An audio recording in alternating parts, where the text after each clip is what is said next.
साली बनी घरवाली। दीपक की शादी को 3 साल हो चुके थे, पर उनके अथक प्रयासों के बाद भी उनका कोई बच्चा नहीं था।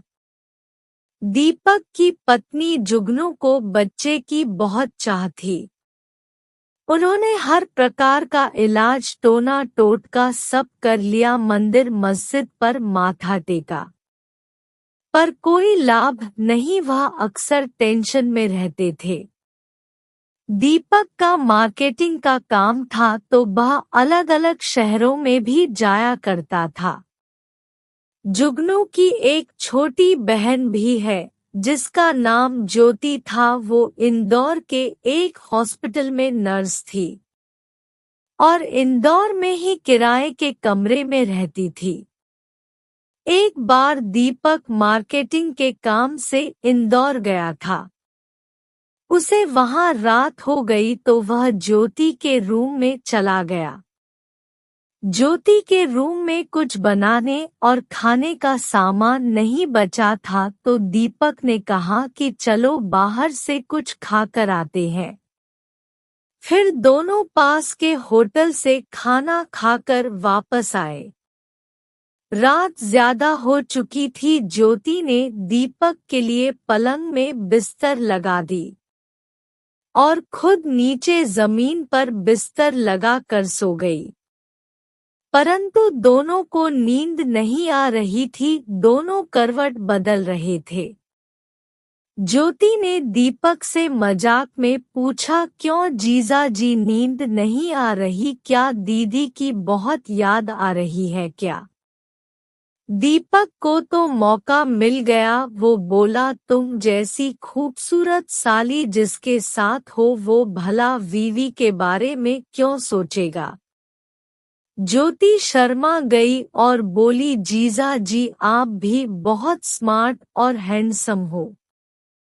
दीपक ने अपना हाथ ज्योति की तरफ बढ़ाया। ज्योति तो मौका ही ढूंढ रही थी।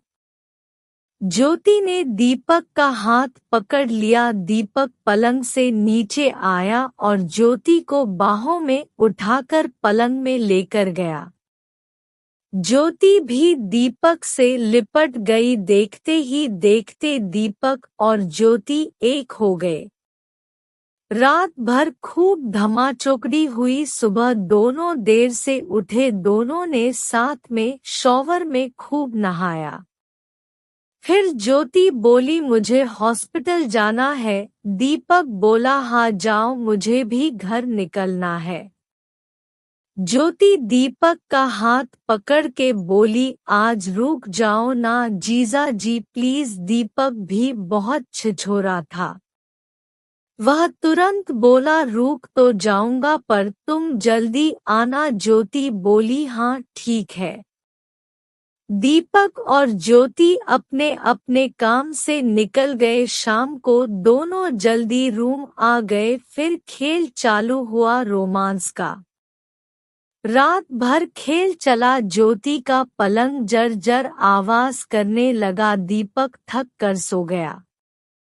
सुबह दोनों उठे और दीपक घर आ गया और ज्योति हॉस्पिटल चली गई। दीपक सप्ताह में 1 या 2 बार ज्योति से मिलने जाया करता। यह सिलसिला साल भर चलता रहा। ज्योति दीपक के प्यार में अंधी हो गई थी। दीपक भी ज्योति के साथ रहना चाहता था। ज्योति प्रेग्नेंट हो गई थी। उसने दीपक को बताया और दोनों ने मंदिर में शादी कर ली, पर जुगनू को ये सब नहीं पता था। फिर एक दिन ज्योति जुगनू के घर आई। दोनों बहनें एक दूसरे से मिलके बहुत खुश हुई। शाम को दीपक भी घर आ गया। ज्योति को देखकर बहुत खुश हुआ। रात में दीपक जुगनू के पास से चुपके से उठकर ज्योति के पास चला गया। ज्योति भी बहुत खुश हुई। दोनों एक दूसरे में खो गए, पर जुगनू की नींद खुल गई। उसने देखा कि दूसरे कमरे से आवाज आ रही है